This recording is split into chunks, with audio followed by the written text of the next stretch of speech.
Today I'll talk about population measures or measures of population. This is my second lecture on my series of lecture on demography. Let us see first few terms which are used in demography study.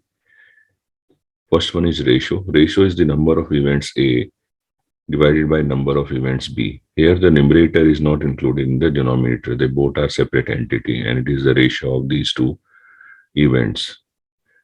Proportion. Proportion is given as number of events divided by total events. Here the numerator is included in the denominator. So the events A, the number of events A are included in total events. So this is proportion. Rate. Rate is nothing but which is similar to proportion with respect to time. So it is number of events A in time t divided by total events in time t. Here also numerator is included in denominator. So these are the few terms which we should understand before studying further about demography. Now let us go to measures of population or population measures. So how do we estimate the population? First is we do actual counting and it is done by census method. This has been described in my previous lecture. So it is the actual count. We can also estimate the population if we know the count from previous census. And it is known as mid-year population because it is the estimation of population somewhere between the two census counts. So one is the natural increase method, the other is estimation from the arithmetic progression, and the third is estimation from the geometric progression.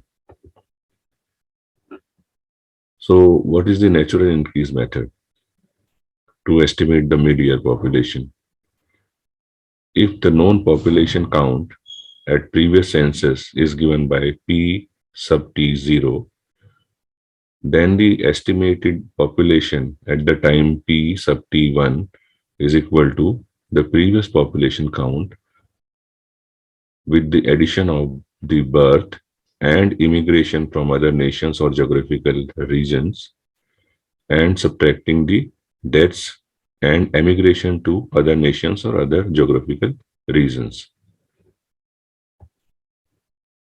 Now, second one is estimation of mid-year population using arithmetic progression method. It is given as the population at the time P sub T1 is equal to the previous population count, which is known, plus the arithmetic rate of increase multiplied by the time period, whether the time period T is given as T1 minus T0.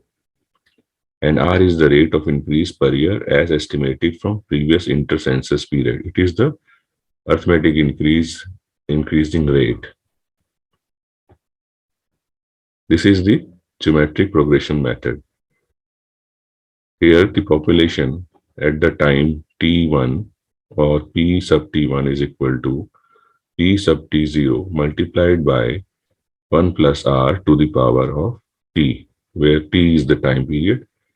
And we can, to make calculations easy, we can take logarithm of both the sides. And then this will be the formula to estimate the P sub T1. Here R is the rate of increase or the rate of geometric increase per year as estimated from previous inter-census period. So it is from the previous inter-census period and it can be easily calculated using this equation as log of 1 plus R is equal to log of P sub T0 minus log of P sub T minus 1. The entire thing is divided by T because usually there is a period of 10 years between any two census. So here 10 is the inter-census period. Now this is another measure of population, that is population density. It is given as the population of any geographical location divided by geographical area of that geographical location. So it is the density of population in that geographical area. This is all for today. Thank you very much.